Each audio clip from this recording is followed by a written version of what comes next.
August 15న రాష్ట్రంలో మరో చారిత్రాత్మక పథకం అమలుకు మంత్రిమండలి ఆమోదముద్ర వేసింది. ఆర్టీసీ బస్సుల్లో మహిళలకు ఉచిత ప్రయాణం కల్పించే పథకానికి స్త్రీశక్తి అని సీఎం చంద్రబాబు నామకరణం చేయగా మంత్రులు ఏకగ్రీవంగా ఆమోదించారు. సెలూన్లకు 200 యూనిట్ల వరకు ఉచిత విద్యుత్ సహా చేనేత మగ్గాలకు 500 యూనిట్ల వరకు ఉచిత విద్యుత్కు గ్రీన్ సిగ్నల్ ఇచ్చింది. చేనేతలకు త్వరలో నేతన్న భరోసా పథకం కింద ఏడాదికి 25,000 ఆర్థిక సాయం చేసే కీలక పథకానికి మంత్రివర్గం ఆమోదముద్ర వేసింది.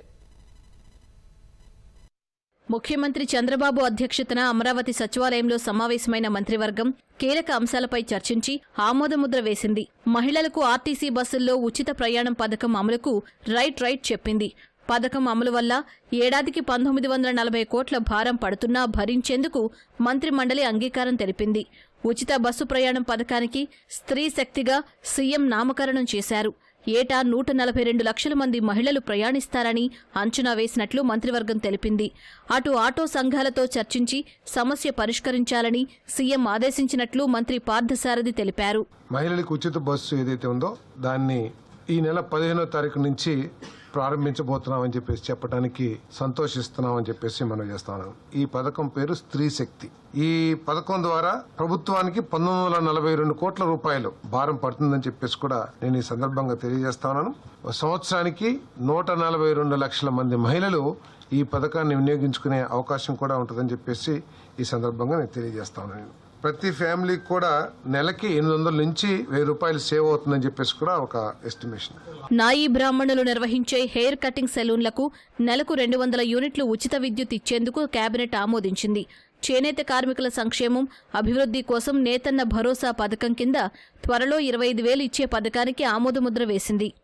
ఈ చేనేత కార్మికుల కోసం ఏదైతే సొసైటీస్ నుంచి యాప్ కు కొనుగోలు చేస్తుందో దాని మీద 5% రీయింబర్స్మెంట్ ఇచ్చే కార్యక్రమం కూడా అనౌన్స్ చేయడం జరిగింది. Cooperative handloom waiver thrift fund scheme 5 కోట్ల రూపాయలు కేటాయించడం జరిగింది.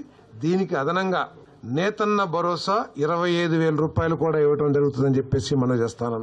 హెయిర్ కటింగ్ సెలూన్ల నిర్వాహకులకు నాయ బ్రాహ్మణ సోదరులకు మద్దతు ఇవ్వడానికి సామాజిక సమానత్వాన్ని ప్రోత్సహించడానికి నెలకు 150 యూనిట్ల నుండి 200 యూనిట్ల వరకు ఉచిత విద్యుత్తును సరఫరా చేయడానికి ఈ రోజు ప్రతిపాదన కేబినెట్ ఆమోదించడం జరిగిందని చెప్పేసి మనం చేస్తాను. AP land initiatives and tech hubs policy 4.0ను కేబినెట్ ఆమోదించింది. రాష్ట్రంలోని 22 పర్యాటక ప్రాంతాల్లో ఏపీ టీడీసీ హోటళ్లు నడుపుతూ ఉండగా మరిన్ని హోటళ్ల ఏర్పాటుకు చర్యలు తీసుకోవాలని నిర్ణయించారు. నూతన బార్ పాలసీని కేబినెట్ ఆమోదించింది. మొత్తం 840 బార్ షాపుల్లో 10% కల్లుగీత కార్మికులకు కేటాయించాలని తీర్మానించారు.